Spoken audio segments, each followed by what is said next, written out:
sambahin uli natin ang Panginoon sa simpleng awit lang. Taas natin ang kamay natin, pigit natin ang ating mga mata. Ikaw ang hari at tagapagligtas, banal mong pangalan, yes Lord, aking itataas, Panginoon, Panginoong Jesus, aking Diyos, iaalay ko sa iyo aking lakas. Palakpakan natin ang Panginoon! Woo! Napakasarap sambay ng Panginoon, ano? Sige, muna tayo. Hallelujah!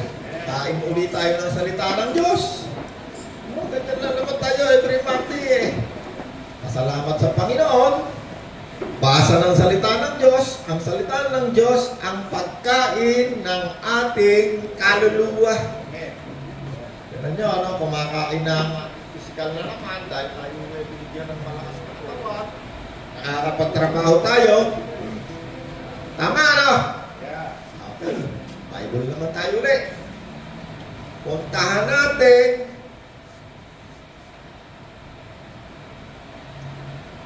natin ang saan ba tayo mag-umpisa? Dito muna tayo sa Gawa 10:44, 47, no? Balik muna kaunti, saka ulit tayo marangkada. Gawa 10:44. Yan, pakibasa kayo sa ito. Nagsasalita pa si Pedro nang bumaba ang Espiritu Santo sa lahat ng mga nakikinig. Namangha ang mga mananampalatayang Hudyo na kasama ni Pedro sapagkat ibinigay din sa mga Hentil ang kaloob ng Espiritu Santo. Narinig nila ang mga ito na nagsasalita sa iba't ibang wika at nagpupuri sa Diyos. Kaya sinabi ni Pedro, tulad natin, sila'y pinagkalooban din ng Espiritu Santo. Sino ang makapagbabawal na bautismuhan sila sa tubig? Alright. No? Itong mga nakarang araw, ating pinag-usapan, tinignan natin, kailan tayo tumanggap ng Espiritu Santo? Papaano? Saan? No, yan ang mga inaral natin ng mga nakaraang linggo. Bakit? Sapagkat, kaya tayo ay nagsusuri, sabi sa Kawikaan 14:15, pinaniniwalaan ng mangmang ang lahat ng kanyang napapakinggan, ngunit ang taong may pangunawa ay pinag-iisipan ang kanyang mga naririnig. Ibig sabihin ng pinag-iisipan, tingnan niya kung totoo bang ito yung nakasulat sa Bible. Tama na, Nanay Pachi? Alam niyo, marami akong tao pag nakarinig ng balita. Karinig ng balita, totoo na para sa kanya. Hindi ginagamit minsan yung pag-iisip, totoo nga. Kaya na, kunwari ang balita, uy, alam mo ba, si Mang Sosen, tumama raw sa loto. Daw. Nakaw ngayon napakayaman na daw. Daw, ha? Pero paniwalang-paniwala na. Sana. Hindi mo na alamin. Paano tatama ng loto yan? Ang loto ngayon bawal na. Wala na ngayon loto. No, example lang. Maraming tao, hindi ginagamit ang isip pag nakakarinig ng balita. Yung mga chismis, naku, paniwalang na kagad. No, kaya pag nakakarating sa tenga ko, yung mga balita na walang katuturan, yung pag inisip mo posibleng totoo, isip ko, ba't yung mga tao na ito yung naniniwala sa mga balitang ganito? Sa salita ng Diyos, ganun din yun. Sa salita ng Diyos, halimbawa, meron kang isang nakakwentuhan, nakakwentuhan mo. Sabi sa iyo, uy, alam mo ba pare, pala si Satanas pala kasama pala sa paglighayan. Naniwala ka na. Sabi ng Bible, ang matalinong tao, pag nakarinig yan ng isang bagay, lalo na sa salita ng Diyos, sabi doon yan, kanyang tinitingnan sa Bible. Pinag-iisipan niya, iniisip niya kung yung bang narinig niya, may katotohanan. Pag hindi mo yung makita sa Bible, sabihin, walang katotohanan yan. Kahit anong doktrina pa yan. Sabi ni Ganyon, kunwari, oy, mga kapatid, may Diyos tayo, 4. Para tayo pagpalain ng Diyos, 4 ang Diyos natin. Alam niya dito sa Bible, Ang pinaka-mortal sin, yung magtuturo ka ng merong ibang Diyos. Mortal sin, pinaka-mortal na mortal sin yun. Sinagot yan ng Panginoon eh. Ibang verse yun, no? May nagtanong sa Panginoon eh, sabi sa Panginoon, may lumapit sa kanya, master ng law. Ba yun? Saan ba yun kayo, Sosen? Alam mo ba yung verse, no? Hindi, yung... Isa lang, ano? Ito. Tingnan mo sa Marcos 12. Marcos 12:28. Isang guro ng kautusan ang nagtanong kay Jesus. Marcos 12:28 tsaka 29. Tama kayo sa ano? Isang guro ng kautusan ang nagtanong kay Jesus. No, rabay, guro eh. Ano po ba ang pinakamahalagang utos ng Diyos? Gusto niyang malaman anong pinaka-number 1, pinakamahalaga? Pinakamalalim, pinaka-number 1, pinaka-ultimate na utos ng Diyos. Gusto niya malaman. Master degree pa to, rabay. Tama ka? Nanipat yan, no? Tagapagturo ng kautusan, rabay yan. Ibig sabihin, pag sinabi mo ikaw, tagapagturo ng kautusan, ang panahon na yan ng Panginoon, ito'y aral. Ito'y may master's degree. Kabisado niya yung Old Testament natin, yung unang 5, yung Genesis, Exodus, yung 5 unang libro. Yan ang tinatawag na, nandyan yung tinatawag nilang pinakamahalagang libro para sa mga Hudyo. Mga Muslim, nandyan din sila. Okay. Tanong niya, guro, isang guro ng kautusan ang nagtanong kay Jesus, ano po ba ang pinakamahalagang utos ng Diyos? Sumagot si Jesus sa kanya. 29. Tama kay Sosay ka na? Sa English, napakaganda eh. Basahin mo kay Sosay. Sumagot si Jesus. Sumagot si Jesus, ito ang pinakamahalagang utos. Pakinggan mo, o Israel, ang Panginoon ang ating Diyos, lamang ang Panginoon. Okay, hold muna kayo. Tingnan mo ang sagot ng Panginoon. Ito ang pinakamahalagang utos ng Israel. Kailangan malaman nyo. The Lord our God ay isa lang. No? Napakalaga. Pinakamahalagang mahalaga na alam natin na wala nang ibang Diyos, isa lang. Ang Panginoon, isa lang din. Isa lamang. Inulit pa lang na andun din yan sa yung utos na sa Deuteronomy. Parehong-pareho niya. Hear, O Israel, the Lord our God is one. No? Inulit pa yan Inulit pa yan sa John chapter 17:3. Sa Mateo, napakaraming verse niyan. John 17:3. Ito ang buhay na walang hanggan. Makilala kanila na iisa tunay na Diyos. At si Jesus na iyong isinugo. No? Ano yung pinakamahalagang utos? Sabi ng Panginoon. Ang Panginoon mismo nagsasalita eh. Hear, O Israel, the Lord our God is one. Alam niyo ba kung ilang beses ginamit yung salita yan na Panginoong Diyos sa Old Testament? Mahigit 600 beses ginamit.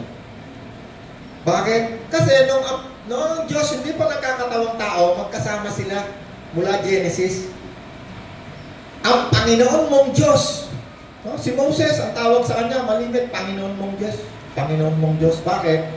Kasi ang Panginoon at saka ang Ama, magkasama. Hindi yan naghihiwalay. Lagi silang magkasama.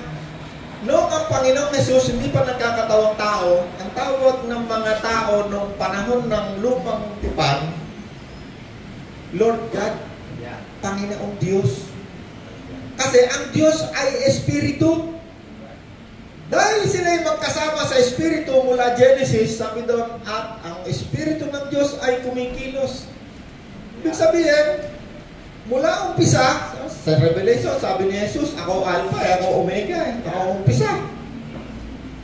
Ako ang umpisa. Ako rin yung Alpha, Omega, simula at wakas.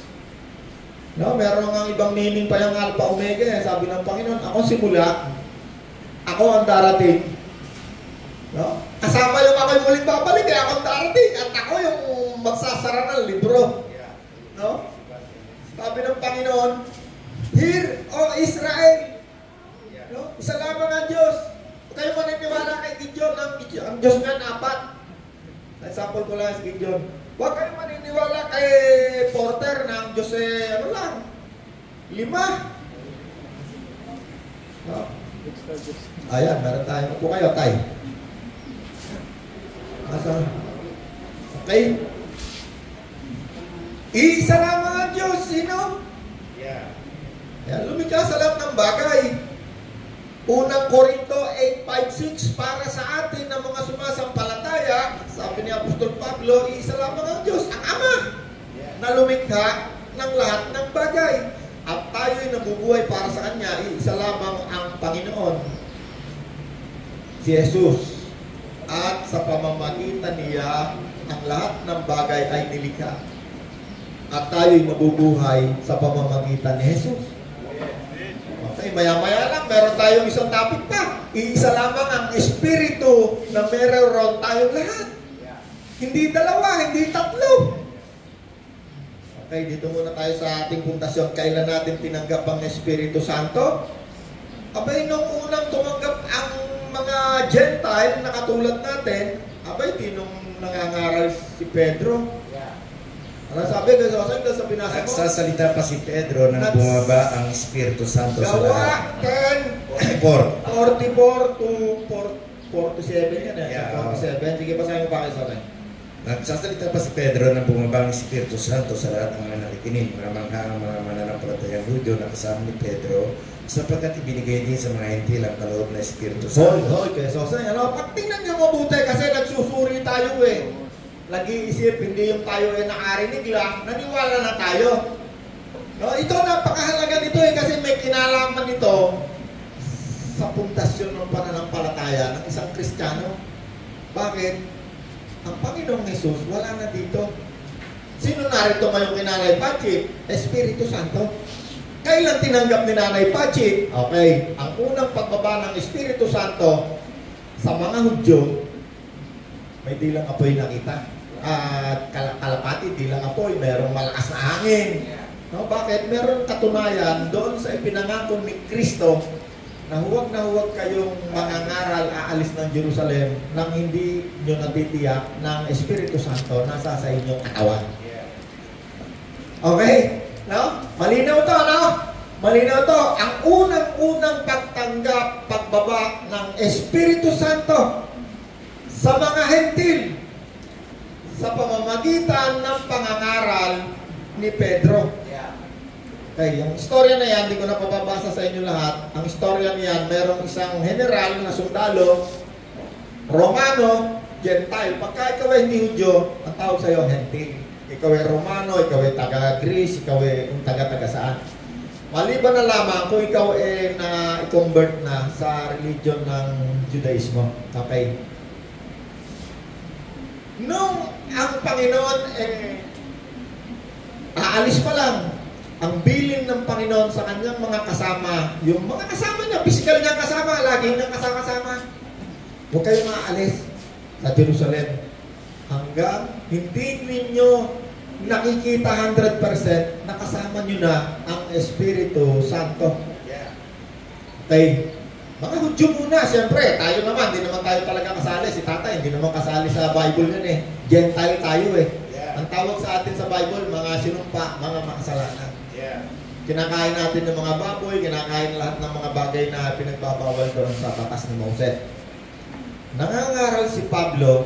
Anong ginagawa ni Pablo? Nangangaral.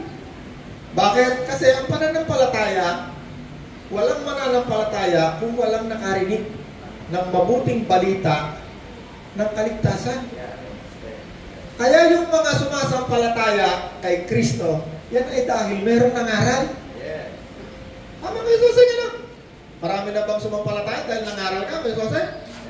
Dami. Libo na, hindi na niya alam kung ilan.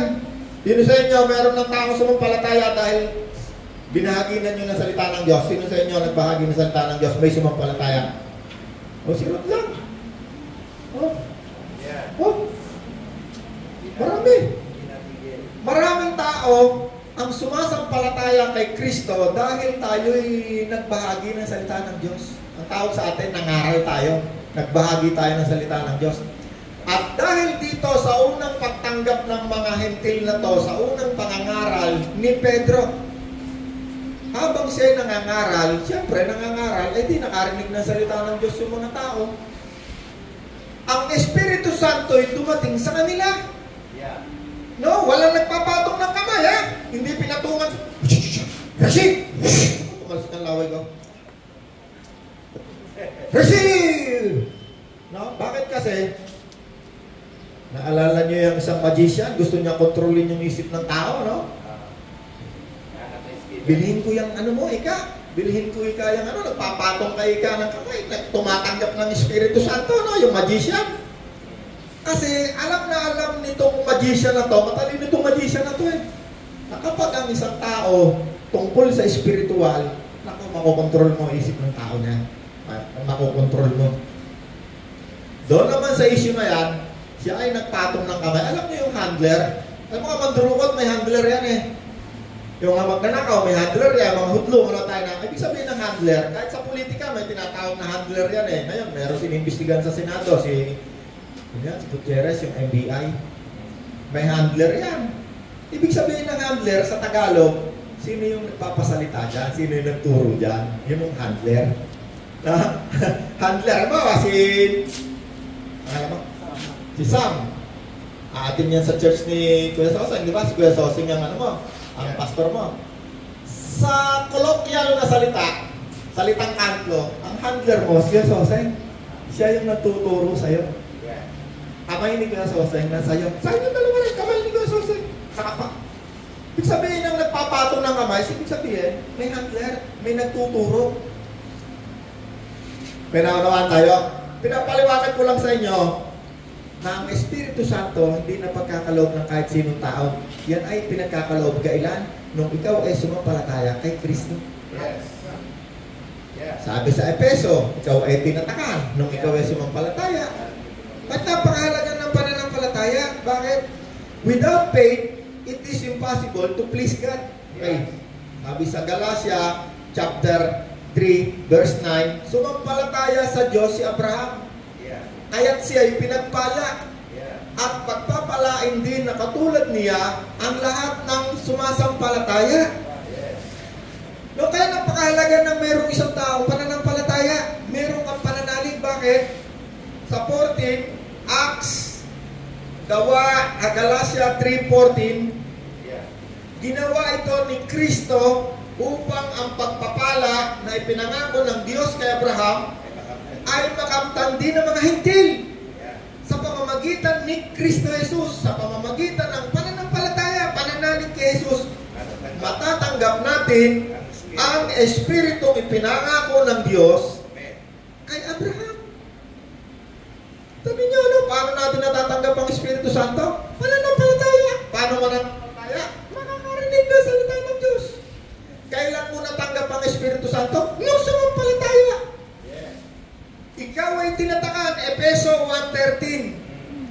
Dahil kayo'y, pakibasa mo kaya Soseng. Ayan na, may mga verse yan. Isang bagong doktrina. Doktrina. Sa pamamagitan ni Kristo, kayo rin ay nakarinig. Sa pamamagitan ni Kristo, nakarinig ng salita ng katotohanan. Ayo'y nakarinig ng salita ng katotohanan. Ng magandang balita na ng magandang balita na nagdulot sa inyo ng kaligtasan. At sumampalataya sa Kanya. At kayo'y sumampalataya kay Kristo. Kayo'y pinagkalooban ng ipinangako Espiritu Santo. Espiritu Santo. Bilang tatak ng pagkahirang sa iyo. Bilang tatak ng pagkapili sa iyo. Kailan ka tumanggap ng Espiritu Santo? Nung sumampalataya. Hindi nung si Nanay Pachi, pinatungan ka ng kamay at ang Espiritu Santo ay dumaloy sa iyong parang kuryente. Hindi. Nung ikaw ay sumampalataya. Nung si Nanay Pachi ay sumampalataya, ay inilagay ng Diyos ang tatak. Espiritu Santo. Kaya sabi ni Apostol Pablo, kayong mga tao, kayong mga hentil, hindi nyo ba alam na ang inyong katawan ay templo na, tirahan na ng Espiritu Santo? Narinig niya, sinabi ni Apostol Pablo. Bakit? Kasi maraming tao ng mga panahon na yon, mananampalataya na Kristiyano na, pero hindi nila alam na ang Espiritu Santo nasa kanila pa. Maraming tao hindi nila alam. Kasi merong mga doktrina noong panahon na yon na kung hindi ka raw susunod sa law of Moses, hindi ka raw maliligtas. Nag-away nga sila dyan na haligi na ito. Sabi sa Galatia 3, verse 2. Paano nyo ba tinanggap ang Espiritu Santo? Sabihin nyo nga sa akin, sabi ni Apostol Pablo. Hindi ba nung kayo'y nakarinig ng mabuting balita tungkol kay Kristo? Sabihin nga ninyo, tinanggap ba ninyo ang Espiritu sa pamagitan Sina-challenge sila eh. Ayon sa utos sa pamamagitan ng inyong pananalig sa inyong narinig tungkol kay Kristo. Oo, sa pamamagitan ng inyong pananalig narinig tungkol kay Kristo. Sina-challenge sila ni Apostol Pablo eh. Kung paano sila tumanggap ng Espiritu Santo. Dagdagan mo ba kayo sa 5? Bakit ba pinagkaloob sa inyo ng Diyos ang Espiritu Santo? Dahil ba sa pagsunod niyo sa kautosan ay pinagkaloob ng Diyos ang Espiritu sa inyo at gumagawa kayo ng mga himala o dahil sa pananampalataya na inyong narinig tungkol kay Kristo? Sina-challenge sila eh. Oh, Pastor, paano mo ba tinanggap ang Espiritu Santo? Dahil ba ikaw sumusunod sa mga doktrina ng religion mo? O dahil ikaw nanalig kay Kristo? Sina-challenge sila lahat eh. No, kung bakit ba ngayon palibasa sikat na sikat yung mga nasa TV ngayon, nagbibigay ng Espiritu Santo eh. Hindi pag binigyan ka ng Espiritu Santo, yung bulsa mo, lahat bibigay mo, pati kabuhayan mo, bibigay mo. Bakit naniwala ka binigay sa Espiritu Santo ay buhay na kaligtasan mo, naroon? Kahit sabihin sa iyo, tumalong ka sa dagat, tatalong ka. Kaya si Kubuloy, nakukuha lahat ang pera ng mga dapat titinda sila ng yema eh. Bakit? Kasi siya nagbibigay ng Espiritu Santo sa kanila. Pagkarinig ni Kubuloy ang kaluluwa mo eh. Besok nakakatawa, pupunta ka na impyerno, hihipang ka ni Kubuloy eh, at pupuntahan ka ng angel ng kamatayan. Nakukontrol ang pag-iisip. Ano kanina? Ano sinabi natin sa kawikaan? Ang taong matalino, hindi lahat ng napapakinggan lang, naniniwala, kailangan sinusuri. Pagkat sinabi rin sa Bible, ang pinagpapala ng Diyos, hindi tagapakinig lang, kundi yung mga nagsusuri ng kautosang ganap na nagpapalaya sa tao. Yun ang pinagpapala ng Diyos sa lahat ng iyong gagawain. Lahat. Hindi yung ikapumo, pag nung binigay punta ng impyerno, kung nanakawan mo Diyos, hindi ibig sabihin mo tayo magbigay sa gawain ng Diyos. Ako nga, lalo ako nagbigay, lalo ako naging masaya, lalo ako pinagpala ng Diyos. Bakit? Kasi nagsusuri ako. Ako kayo Roland, ayaw mo magbigay. Napakabuti ng Panginoon sa akin. Masaya. Bakit? Mahal ng Diyos ang masaya nagbibigay. At hindi napipilitan lamang. Sabay na ko, okay nagbigay kay tatay, tapos ako'y nakangipi. Lungkot na lungkot ako. Ako na siguro pinakakawawang pag ikaw nagbigay, tapos nakangiwi ka. Kawawa ka. Ikaw ang pinakakawawa.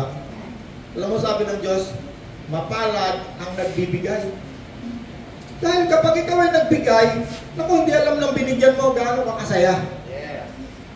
Kaysa humihingi o tumatanggap. Pag ikaw ang nanghingi, ikaw ang tumanggap, ibig sabihin wala kang kakayanan. O kaya naman baka nadilubyo ka, natamaan ka ng baha, ng lindol, ng gyera. Pag ikaw ang namimigay, ibig sabihin kahit binigay mo, konti lang, kasi pasaya ka. Bakit? Ba isipin mo, hindi ka tinamaan ng gyera. Wala ka sa mga tent na mapalad tayong lahat. Yes. Bakit? Nakakapagbigay tayo dyan sa offering na yan. Yes. O yung offering na yan, yan laging mayroong ginagawa at maraming gagawin. Nung panahon ng pandemic, yung offering na yan, nakatanda ko na ang pastor nakapila dito. Yeah. Lockdown libong tao ang natulungan yan. Yes. Pero lang, ba't di mo papamigay? Hintay lang yan ng pagkakataon. Itong panahon na to, magbigay ka ng 2 kilong bigas sa mga pastor. Okay na kung pagtatawanan kami. 5 kilong bigas, bigay mo, ba't na kami? Bibigyan mo bigas, dami na ang bigas. Pero may pagkakataon na pag ikaw nagbigay, kahit na 2 kilong bigas, ako po, hindi ka na makakalimutan habang buhay. Bakit? Gutom na gutom ka, tapos wala kang makain, biglang may nagbigay sa'yo ng 2 kilong bigas. Sabay na, hindi ka na makakalimutan habang buhay. Ako nung araw, may mga bagay na nagbibigay sa akin ng mga bagay. Hanggang ngayon, hindi ko nakakalimutan eh. Damit, sapatos, pera. Hanggang ngayon, hindi ko nakakalimutan. Pag ikaw nagbigay, lalong-lalo na natempuhan mo yung timing. Tawe, wow na wow. Kaya nga sabi sa Bible, isang basong tubig lang bigay mo. Sigurado, tatanggap ka ng pagpapala eh. Kung nakatiming ka, hindi yung nagpapayabang ka lang eh, oy, ika, i-refresh kita. Oy, i-refresh ko kayo ha. Para ako'y sumikat. Sorry ha. Aksidente ako. Kailangan may timing. Pag na-timingan mo yan, ang timing na yan, galing sa Diyos. Hindi yung nagpapasi. Hindi ko ibig sabihin yung timing, yung mga politiko na mag-election na ta-timingan natin na election. Hindi na ibig ko sabihin ha. Diba tayo na pag-eleksyon na, mga politiko, ano, kababae. Nako, deliver ng bigas kung saan-saan. Patawag ng meeting, pati mga pastor, pinapatawag. Ano sa best na, pinatawag din ako eh. Tayo pausa. Pasensya na ako, at ako ngayon eh, meron akong napaka-importante. Sasapi pa ako sa kanilang ano eh. Woo! May natututunan tayo? Yes. Nasaan na ba tayo? Okay, kailan dumating ang Espiritu Santo? Nung ikaw ay sumampalataya, saan lugar? Maraming tao kahit nag-iisa lang sila, kahit nasa bahay lang. Bakit? Yun ang oras na naunawaan nila ang tungkol sa mabuting balita. Hindi naman po mo ikaw, nakarinig ka ngayon ng mabuting balita, tinaas mo kamay mo, ngayon katungan ng Espiritu Santo. Hindi. Ang Espiritu Santo, yan ay tinatatak sa mga taong sumampalataya. Ano ibig sabihin ng sumampalataya? Naniwala na si Jesus ay nagkatawang tao, binayaran na yung kasalanan, namatay, nilibing, muling nabuhay. Ngayon, umakyat sa langit, muling babalik. Ano pa? Kailangan ikaw ay nagsisi sa iyong mga kasalanan. Merong isang dialog mo ang buhay na walang ayaw eh. Buhay na masagana, walang ayaw. Pero tanongin mo, handa ka na bang talikuran ang iyong ginagawang abuktukan? Mag-iisip yan 10 beses. Yung ikalabing isang beses, naisip niya na ako'y makasalanan, kailangan mo ng kaligtasan, tatatakan ng Diyos na. Yes. Magiging siyang mananampalataya. At dahil isa ngayon siyang mananampalataya, yung Espiritu Santo ipinangako ng Diyos kay Joel sa aklat ng gawa, pinangako kay Abraham, darating sa iyo. Bakit? Gusto tayo pagpalain ng Diyos. Okay, pagpapala ng Diyos, hindi yan sa labi lang. Tulad ng ating pinag-usapan kanina, hindi ko mo ikaw may milyon-milyon ka sa labi, masaya ka na, hindi. Sabi ko kanina, maraming mayaman, natalong sa building eh. Papakamatay, mayaman, papakamatay. Bakit? Hindi sila masaya. Ang kasiyahan na kay Kristo lang sa kaligtasan. Diyan mo lang matatagpuan ang kaligtasan, ang kasiyahan sa buhay. Hindi rin ko ikaw eh, meron ka lahat ng bagay. May pag-aari ka, meron kang aeroplano, meron kang mga katulad na nakikita natin sa mga mayayaman na lahat ng imported, meron ka. Hindi ibig sabihin, masaya ka na. Ang kasiyahan, hindi mo makukuha sa kung ano yung kinakain mo. Kahit kumain ka araw-araw ng steak. Kahit kumain ka araw-araw ng pinamahal na pagkain. Meron kang isang mga t-shirt na halaga 20,000. Meron kang sapatos na halaga mga 50,000. Okay, sapatos ko na yan, 2.5 lang yan. 10 taon ko nang ginagamit yan eh. Araw-araw ko halos yun. Nabili ko lang sa bangketa yan. Sa Korea. 1.5 o 2.5 lang ito. Pero napakasaya ko. Bakit? Meron akong Kristo sa puso ko. Meron akong espiritu, mabuti, banal.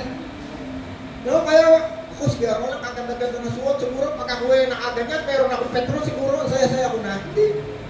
Kahit makamtan mo man ang buong daigdig, sabi ng Bible, pag wala sa iyo ang Diyos, isa kang pulubi. Walang saysay ang iyong buhay. Kailangan, bago tayo umalis na mundong ito, matagpuan natin si Kristo sa pamamagitan ng Espiritong Santo. Mabuti na ibinibigay ng Diyos sa lahat ng sumasampalataya. Okay, no? Malinaw, no? Narinig natin na paano dumating ang Espiritu Santo sa mga hintil. Kasi ngayon, hindi nililinaw ng mga tagapagturo sino Diyos, sino hindi. Kasi may kinalaman yan sa pera.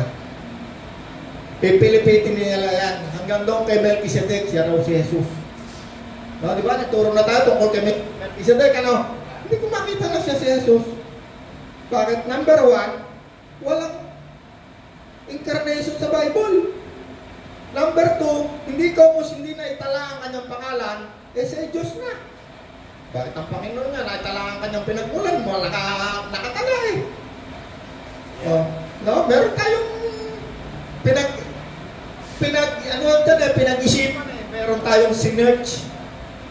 Tinignan natin, kung nga ba'y totoo, nakita natin hindi.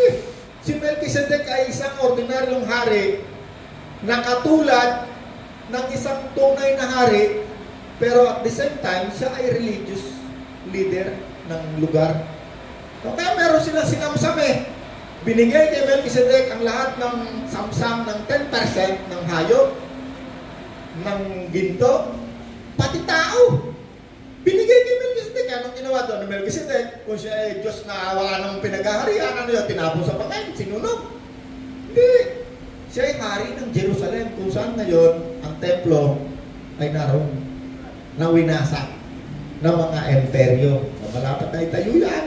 Tatayo na kasi mayroong propesiya na bago dumating si Kristo, itatayo yan para sa mga Hudyo. Kasi nandun sila eh. Tayo naman mga Hentil, tinatayo na ng Panginoon ang templo. Ang templo, yung nilagyan ng Espiritu Santo. Tayo ang katawan ni Kristo. Tayo ang templo na tinatayo ng Diyos. Hentil yan ha. Kasi merong Hudyo, merong Hentil ang dapat malaman. Dapat yan ituro. Hindi tinuturo yan na napakaraming tagapagturo. Ang mga pastor, tinuturo yan. Kasi kinuha nila yung ikaputol sa Hudyo, gusto nila, tayo raw Hudyo na raw. May mga nagsusuot na nga ng mga suot ng Hudyo. Nagpipista ng mga Hudyo, wala na raw Hudyo. Hindi totoo yun. Ang Hudyo at Hentil, naging magkatulad lamang sa paglapit sa Diyos. Dahil kay Kristo. Dati, tayo mga Hentil, tayo nakakalapit sa Diyos. Wala tayong mga sinumpa tayo, wala tayong karapatan.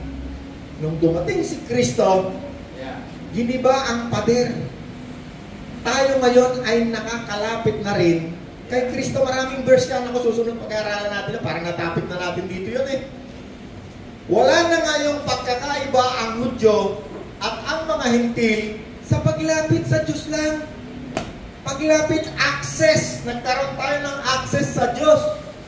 Hindi tayo katulad ng dati ng mga Hudyo na sila lang nakakapasok doon sa Holy of Holy. Sila lang. Ang nananalangin lang yung mga high priest. Si pastor, hindi makakalapit yan. Bakit? Hentil. Wala kang access sa Diyos.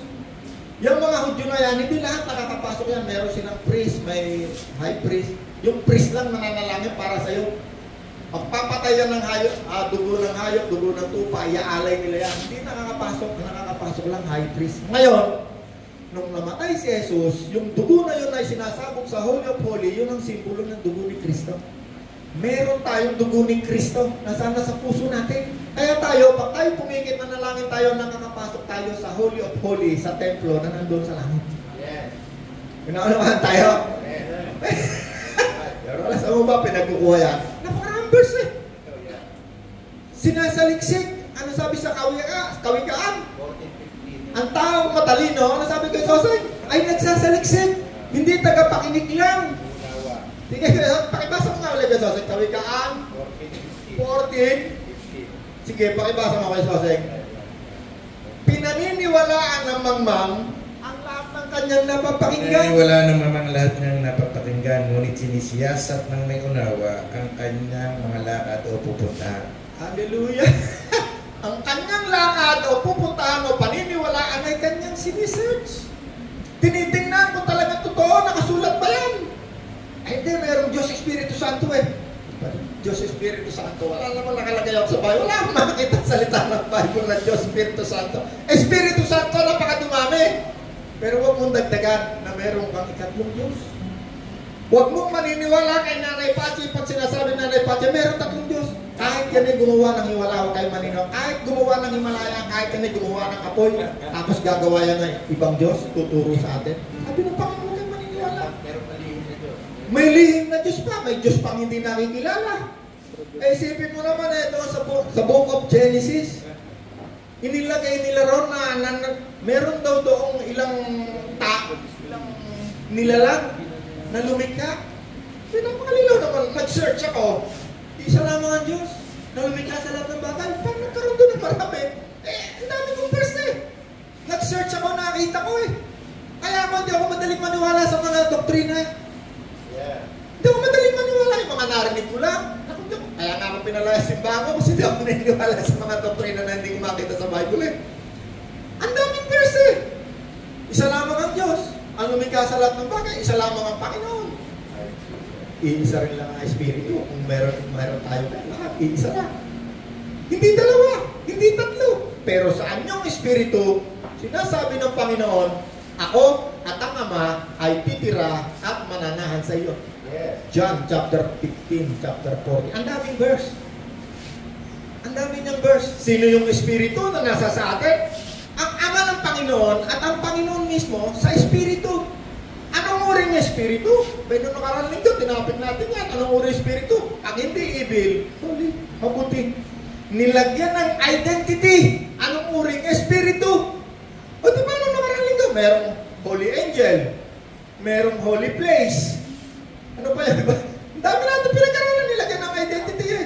Nilagyan ng Holy Father. Nung ang Panginoon na nilagyan ng identity yung salitang holy, identity. Anong uri ng Espiritu nanditiyak kay Gideon? Dahil pag wala ang banal na Espiritu, ang influensya niyan, ibig. Kung nakita niyo ang Panginoon, nung siya nangangaral eh, nasa loob ng simbahan, pinalalayas niya, masasamang Espiritu sa mga tao eh. Hindi nila alam eh, may masamang Espiritu nakasapi sa kanilang katawan eh.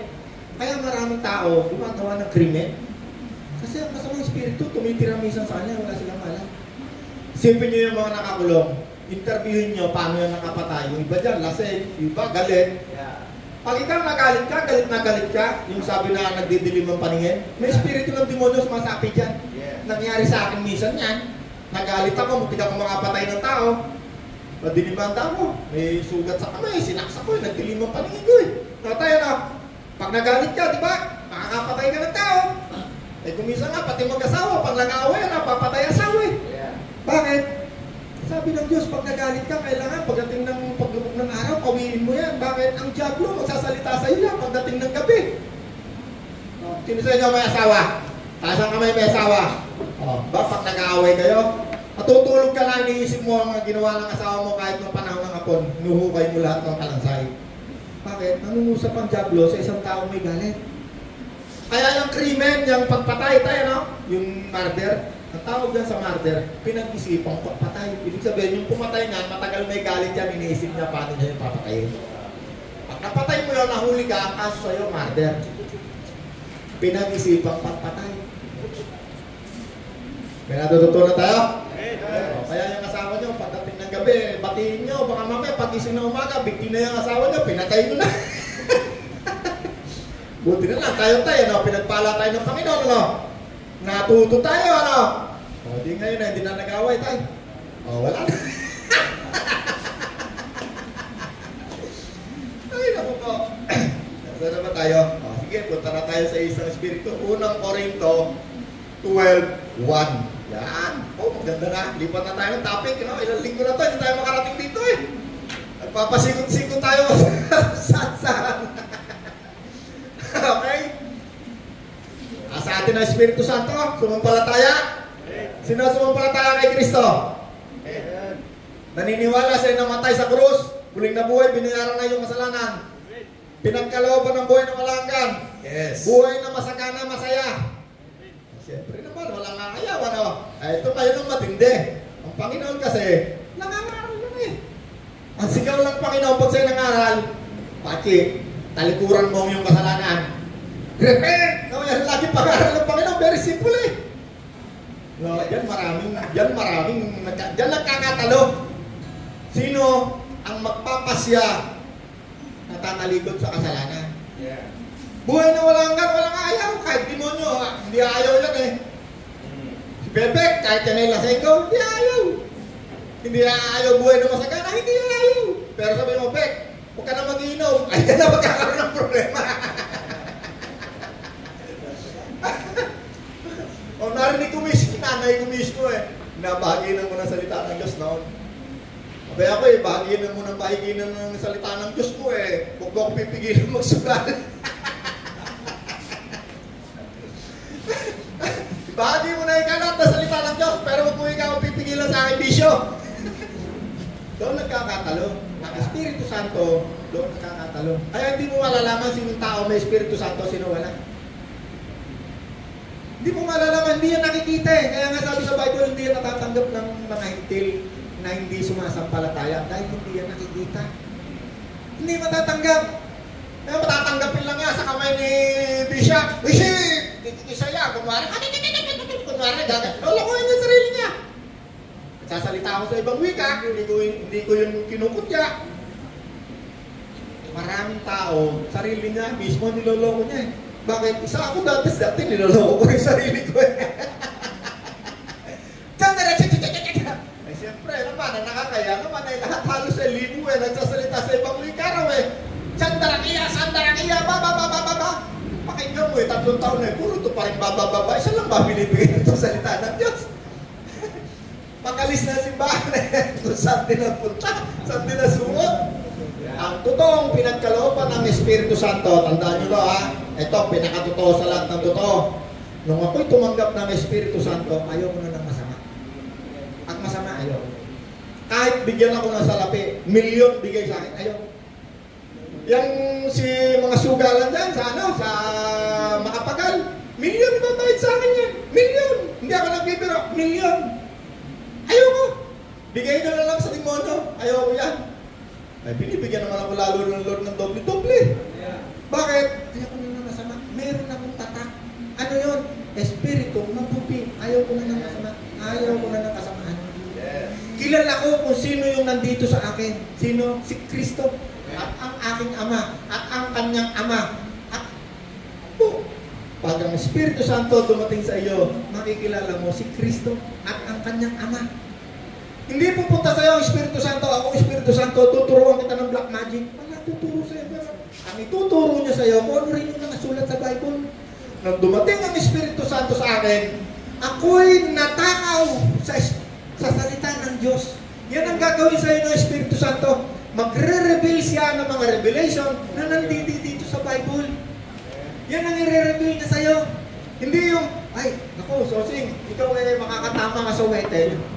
Makakatama ka sa sophistic. Hindi yun. Ay, naku, ito yung doktrina na to. Yung Trinities. Ito yung tinuro lang naman sa kanya yun. Hindi naman Espiritu Santo nagturo sa kanya nun. Ang Espiritu Santo, pag nagturo sa'yo, makikilala mo si Kristo. At ang kanyang ama. Hindi, pag ang nagturo sa'yo, ito yung doktrina natin, Trinity, Onity hindi Espiritu Santo nagtuturo ng libro ng doktrina ng kanilang religion. Dapat alam mo kung anong doktrina. Ang doktrina nandiyan sa baywang. Tutulungan ka niya para tumayo. Ang Espiritu Santo, tutulungan ka niya makarating sa langit. Amen! Palakpakan natin ang Diyos. Hallelujah! Hey, di pa rin tayo makasingit sa isang Espiritu Tayo na ulit. Next week na ulit. Sige, basahin ko lang konti. Mga kapatid, unang Korinto 12:1. Dito tayo next week. 12:1. Naman, sa mga kaloob ng Espiritu Santo, nais kong magkaroon kayo ng wastong kaalaman. Yan. Ito napakaganda na next week. Marami kasi nabubudol-budol dyan. Kaya sabi ni Apostol Pablo, mga kapatid, nais kong magkaroon kayo ng wastong kaalaman. Maraming nang bubudol-budol lang ngayon para lang makalikom ng salapi, gagamitin niya. Ikaw, sabi ng Diyos, magbigay ka raw, bigay mo raw yung bahay mo, bebenta bahay. Bebenta bahay, talagang nabubudol-budol ngayon. Ikaw ang hari at tagapagligtas, banal mo ikaw